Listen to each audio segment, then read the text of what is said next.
আসসালামু আলাইকুম। আজকে আপনাদের সাথে কলমি শাক দিয়ে শুটকি ভাজি রেসিপিটা শেয়ার করব।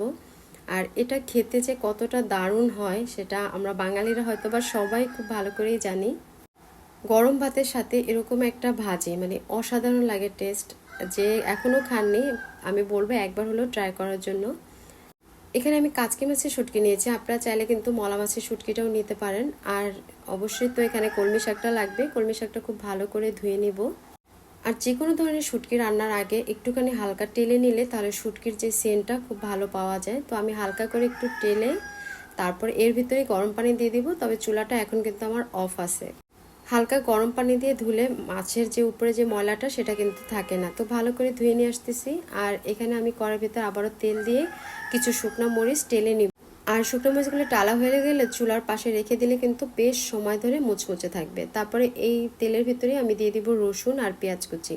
রসুন আর পেঁয়াজ কুচিটা শাক ভাজিতে সবসময় একটু বেশি দিলে শাক ভাজিটা মজা লাগে। তো দিয়ে দিলাম 1 চামচ লবণ। তারপর পেঁয়াজটা একটু ভালো করে ভেজে নিব। তারপর দিয়ে দেবো কাঁচামরিচ, বেশ কিছু কাঁচামরিচ দিয়েছি। আমার কাছে মনে হয় শাক রান্নার ভিতরে কাঁচামরিচটা না দিলে মানে শাক রান্নাটা মনে হয় ভালোই লাগে না। তারপর আমি শুটকিটা দিয়ে আমি 4-5 মিনিটের মতো ভেজে নিয়েছি। আগেই আমি হলুদ আর লবণটা দিইনি, কারণ আমি তেলের ভিতরে চাচ্ছিলাম শুটকিটা যাতে একটু ভালো করে ভেজে নিই। তারপরে এটা শুটকিটা দেওয়ার পরেও আমি 5-6 মিনিটের মতন হালকা আঁচে ভেজে নিব। এতে করে শুটকিটা কিন্তু বেশ নরম হবে। তো 2-3 মিনিট পরে আমি একটুখানি পানি অ্যাড করে নিয়েছি যাতে শুটকিটা নরম হয় আর সিদ্ধ হয়ে যায়। পানিটা অ্যাড করে আমি এটা আরও বেশ কিছুক্ষণ ধরে রান্না করে নেব, মানে পানিটা একদম যখন শুকিয়ে আসবে সে পর্যন্ত অপেক্ষা করব। তো এভাবে মানে 3-4 মিনিটের মতো রান্না করলে পানিটা বেশ শুকিয়ে আসবে। তো আমার এটা কিন্তু শুকিয়ে আসছে পানিটা। আর একটু ভালো করে নাড়াচাড়া দিয়ে আর কলমি শাকগুলো আমি একটু ছোট করে কেটে নিয়েছি, তারপর শাকগুলো আমি এর ভিতরে দিয়ে দিচ্ছি। আর শাকগুলো দিয়ে তারপর আমি এটা আমার যে মশলাটা আছে সেই মশলাটার সাথে খুব ভালো করে মিশিয়ে দেব। নতুবা এভাবে দিয়ে রাখলে আর কি নিচের মশলাটা একটু পাতিলের তলায় লেগে যেতে পারে।